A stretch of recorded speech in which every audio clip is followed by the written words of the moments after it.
Hi friends. हम एक town को देखते हैं जहाँ पे एक कैफ़े में कुछ बच्चे बैठे होते हैं। ये बुलीज थे। ये सब बच्चों को बहुत तंग करते थे और एक लड़का, खास तौर पे जेकब, जो थोड़ा सा मेंटली तौर पे रिटार्डेड था, उसको तंग करने का भी प्लान बना रहे थे। हर हैलोवीन पे वो उसके साथ बहुत बुरा मजाक करते और उसको बहुत खौफनाक तरीके से डराते। वो कहते थे इस दफ़ा भी हम लोग कुछ ऐसा ही करेंगे। और उस कैफ़े का मैनेजर भी इनके साथ मिलने को तैयार था, लेकिन एक लड़की थी जो उनके ग्रुप में, वो कहती है ऐसा मत करो, क्यों तंग करते हो हमेशा उस लड़के को। वो कहते हैं हम हर साल ऐसा करते हैं और इस साल भी ऐसा ही करेंगे। उस लड़के को छेड़ना हमारी हर साल की हॉबी है। इस दफ़ा भी हैलोवीन कार्निवल पे हम उसको बहुत सताएंगे। और वहाँ का मैनेजर भी कहता है इस दफ़ा मैं भी कुछ चेंज करना चाहता हूँ, मुझे भी अपने साथ ले जाना।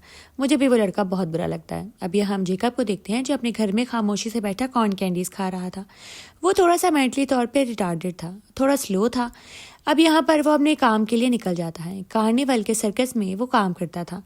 अब यहाँ पर वो अपनी साइकिल लेता है और कार्निवल के लिए निकल जाता है, क्योंकि उसने तैयारी करनी थी हैलोवीन नाइट के लिए। यहाँ पर जैसे ही वो पहुँचता है, उसका मास्टर लेस्लर उसको मिलता है।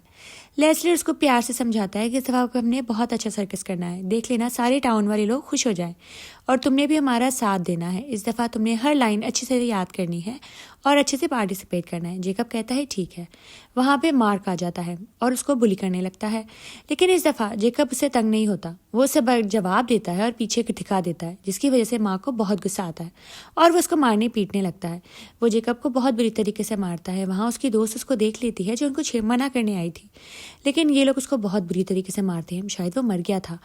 ये सारा कुछ सोचकर वो वापस अपने घर आ जाते हैं। बहुत गुस्से में थे, उनको पता भी नहीं चला कि उन्होंने क्या कर दिया। और आकर वो कहते हैं कि इसको चुपचाप हमारी मार खा लेनी चाहिए थी ना, हमें आगे जवाब नहीं देना चाहिए था। हमें ज़्यादा गुस्सा आ गया, हमने लगता है इस दफ़ा कुछ ज़्यादा ही गलत कर दिया। वो लड़की कहती है तुम लोगों ने बहुत गलत किया। और वहाँ जेकब बहुत बुरी तरीके से मरा पड़ा था, पूरा जख्मी, उसके हर जख्म से खून बह रहा था। यहाँ लेस्टर आता है और वो बहुत बुरा महसूस कर रहा था जेकब के लिए। वो कहता है कि ये लोग हमारे साथ हमेशा बुरा सलूक करते हैं, इस दफ़ा मैं इनसे बदला लूँगा। उसको जादू टोने की थोड़ी समझ थी। उसने जादू टोना कर कर उसके अंदर दोबारा से रूह डाल दी। उसने कहा अब ये उठेगा और अपने मारने वालों से अपना बदला लेगा, क्योंकि हमारी साइड लेने के लिए कोई भी नहीं आता, कोई भी हमारे हक के लिए नहीं लड़ेगा। अब जेकब अपना बदला खुद लेगा।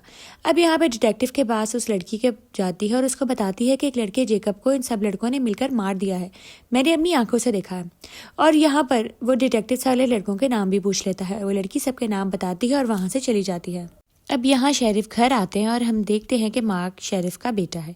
वो उसको कहते हैं तुम कुछ दिन के लिए घर से मत निकलो, तुम्हारी वजह से थोड़ी प्रॉब्लम हो गई है और एक लड़की ने तुम्हारा नाम आके पुलिस स्टेशन में लिया। अब यहाँ पर वो कार्निवल के लड़के लेस्टर के पास जाता है, जो इस जगह ग्रुप को चलाता था। पुलिस वाला लेस्टर से पूछता है कि तुम्हारे पास एक लड़का जेकब काम करता है, मैंने सुना है कि वो मर चुका है।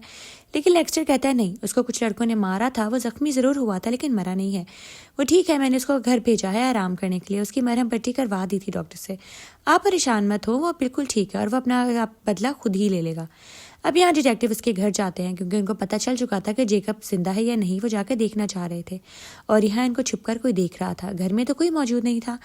अब यहाँ पर मार्क के बाकी दोस्तों के ऊपर मुसीबत आने वाली थी। एक लड़का और एक लड़की अपने घर पे ही थे, वो जो मार्क के दोस्त थे। ये लड़की उसको कहती है कि तुम लोगों ने अच्छा नहीं किया, बहुत बुरा किया जेकब के साथ, तुम लोगों को ऐसा नहीं करना चाहिए था, तुम लोग किसी बड़ी मुसीबत में फंसोगे। अब यहाँ हम उस कैफ़े के ऑनर को देखते हैं, जो कि बहुत ही रिलैक्स है इतना बुरा काम करने के बाद। और यहाँ पर वो अपना कैफ़े बंद करके रात को घर जाने वाला था, लेकिन यहाँ पर इसको किसी के होने का एहसास हुआ। उसको वहाँ पे एक कॉर्न कैंडी नजर आई जो बॉक्स में पड़ी होती है, वो कभी यहाँ पर मौजूद नहीं थी। और यहाँ जेकब को हम देखते हैं जो आ गया था अपना बदला लेने के लिए। वो बहुत बुरी तरीके से उसको मार देता है, उसके सीने के अंदर से दिल निकाल कर। अब यहाँ क्राइम सीन पर पहुँचते हैं शेरिफ, और वो वहाँ पे हर जगह पे कॉर्न कैंडी देखते हैं पड़ी हुई। वो बहुत हैरान होते हैं कि कॉर्न कैंडी कौन खाता है और हर जगह ये क्यों गिरी पड़ी है। और क्राइम सीन बहुत ही खौफनाक था, जिसको देखकर वो बहुत ज़्यादा डर जाते हैं कि इस टाउन में कौन सा किलर आ गया है। बहुत बुरी तरीके से मारा गया था वो लड़का। अब यहाँ मार्क के बाकी दोस्तों को शेरिफ बता देते हैं कि तुम लोग भी मोहतात रहो, जो जो उस लड़के को मारने के बीच में थे वो मारे जा रहे हैं एक एक करके। और यहाँ वो मार्क को भी कह देता है, और मार्क के पास के बाकी दोस्त आते हैं और कहते हैं शायद ये काम जेकब का है, लेकिन वो कहता है कि वो बहुत डरपोक है, वो ऐसा काम नहीं कर सकता, अगर ऐसा कर सकता होता तो अपने आप को ना बचा लेता। और यहाँ पर ये सब डिसाइड करते हैं कि कोई और ही है, जेकब ऐसा नहीं कर सकता। अब यहाँ पे मार्क और वो लड़की उसके घर से चले जाते हैं, और ये लड़का अपने घर पर अकेला था। इसको बहुत डर लग रहा था, इसको लग भी रहा था कि हमने शायद जेकब के साथ कुछ गलत किया। वहाँ कॉर्न कैंडी पड़ी होती है, जिसको देखकर वो भी बहुत हैरान था। ये बॉक्स तो हर वक्त उस पागल लड़के जेकब के हाथ में था। ये देखकर बहुत हैरान हुआ और वहाँ पर उस पर वो हमला बोल देता है। वो 6 फुट का था, लेकिन अब उसके अंदर वो पावर आ गई थी जो पहले नहीं थी। वो उसकी स्पाइनल कॉर्ड निकाल कर बाहर फेंक देता है और बहुत बुरी तरीके से उसको भी मार देता है। अब यहाँ शेरिफ दूसरे अपने छोटे शेरिफ के साथ जाते हैं ढूंढने के लिए डिटेक्टिव के पास, लेकिन इनको कुछ समझ नहीं आ रही थी कि हम क्या करें।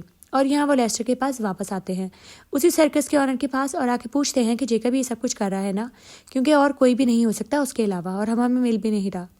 वो कहता है मैं इस बारे में कुछ भी नहीं जानता शेरिफ, अगर मुझे इसके बारे में पता चलेगा वो झूठ पे झूठ बोल रहा था। और यहाँ पे सर्कस के बाकी लोग आके लेस्टर से पूछते हैं कि ऐसा क्यों कर रहा है वो। और यहाँ पर जब शेरिफ पहुँचते हैं कि वो लड़का भी मारा गया बहुत बुरी तरीके से, अब उनको बहुत डर लग रहा था। वो दोबारा जेकब के घर जाते हैं, लेकिन जेकब उनको अपने घर में नहीं मिलता। अब उनको डर लग रहा था कि शायद उनके बेटे की जान को भी खतरा होगा, और यहाँ पर सीधा वो अपने घर जाने लगते हैं, क्योंकि वो जानते थे कि मेरे बेटे की जान भी खतरे में है। और यहाँ वो उसको फ़ोन करके कहते हैं कि तुम आज घर से बाहर नहीं निकलोगे, तुम्हारे दोस्त एक एक करके मारे जा रहे हैं और नेक्स्ट नंबर तुम्हारा भी हो सकता है। और वो अपनी वाइफ को कहते हैं कि इसके ऊपर नज़र रखना, इसको आज घर से बाहर नहीं जाने देना तुमने। मैं जाता हूँ उस पागल लड़के जेकब को ढूंढता हूँ जो सबको एक एक करके मार रहा है, तुम इसको घर पे रखो। अब यहाँ पे हम लेस्टर को देखते हैं, जिसके पास बाकी सर्कस के लोग पहुँचते हैं और पूछते हैं कि आपने इस लड़के के साथ किया क्या, जेकब सबको मार रहा है, ये गलत है। लेकिन यहाँ पे लेस्टर उनको कहता है कि तुम लोग जानते हो ना हमारे साथ लोग कितना जुल्म करते हैं, हमें तो इंसान ही नहीं समझते, जानवर समझते हैं। उन्होंने जेकब के साथ भी ऐसा ही किया, उसको बहुत बुरी तरीके से टॉर्चर करके मार दिया। कितने सालों से वो उनका जुल्म सह रहा था, किसी ने कभी उसकी साइड ली, किसी ने कभी उसको बचाया नहीं। अब वो अपना बदला ले रहा है तो सबको तकलीफ शुरू हो गई है। हमें एक ऐसा साथी चाहिए था जो हमें बुरी लोगों से बचा सके और हमें प्रोटेक्ट कर सके, और अब ये काम जेकब करेगा। मैंने कुछ भी गलत नहीं किया। अब वहाँ पर सामने बैठे सारे लोग उसके साथ एग्री करने लगते हैं, क्योंकि उन सबके साथ ही लोगों ने बहुत बुरा सलूक किया था। वो कहते हैं हाँ तुम बिल्कुल ठीक कह रहे हो, हमें वो इंसान नहीं समझते। अगर वो अपना बदला ले रहा है तो ठीक है, वो किसी मासूम को तो नहीं मार रहा ना। वो कहता है हाँ वो किसी मासूम को नहीं मार रहा। अब यहाँ पे एक लड़का और बचा था, जिसके पास फिर जेकब पहुँच जाता है और उसको भी बहुत बुरी तरीके से मार देता है, और उस कर्लिंग बालों वाली लड़की को भी, जो ये मार्क की दोस्त थी। अब सारे दोस्त मारे जा चुके थे, बहुत बुरी तरीके से उनकी जान ले ली जेकब ने। अब सिर्फ मार्क ही बचा था। अब यहाँ पे मार्क के बाप की जान अटकी हुई थी अपने बेटे की जान बचाने में। वो यहाँ पर भी आए थे और उन्होंने देख लिया कि सीन कितना बुरा था। अब यहाँ वो मार्क को कहते हैं कि तुम्हारे सारे दोस्त मारे जा चुके हैं, घर में रहना, घर से बाहर मत निकलना, मैं तुम्हें आखिरी दफ़ा वार्न कर रहा हूँ, तुम्हें वो लड़का नहीं छोड़ेगा, सिर्फ तुम ही बचे हो।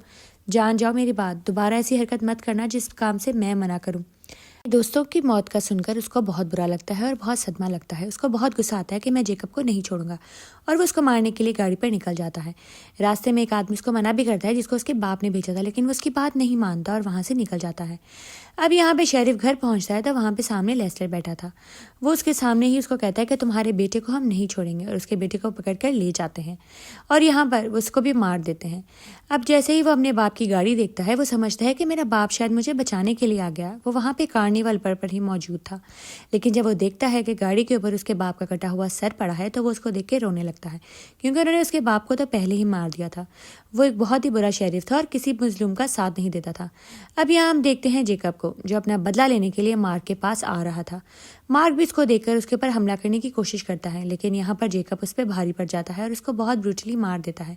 अपनी मौत का बदला और अपने टॉर्चर का बदला वो उससे ले लेता है। अब हम लेस्टर को देखते हैं, जो कार्निवल किसी और सिटी में करने के लिए जाता है। वहाँ पर एक लड़की आती है और उसको वो एक हार बेचता है। वो हार था जो जेकब ने मार्क के दांतों का बनाया था। उस लड़की को सारा वाकया सुनाते हैं, लेकिन ये लड़की उसकी बात पर यकीन नहीं करती। वो कहता है जेकब अभी भी है, तुम नहीं जानती, वो हमारा लेजेंड है, वो हमें बुरे लोगों से बचाता है, हमारा प्रोटेक्टर है। तुम नहीं जानती हो कि हमारे साथ कितना जुल्म होता है। वो लड़की इस बात को यकीन नहीं करती, लेकिन हम उस कार्निवल के एक डब्बे में जेकब को देखते हैं, जो बैठा हुआ कॉर्न कैंडी खा रहा होता है, और वो लेस्टर के कहने पर जो चाहे करेगा। दी एंड।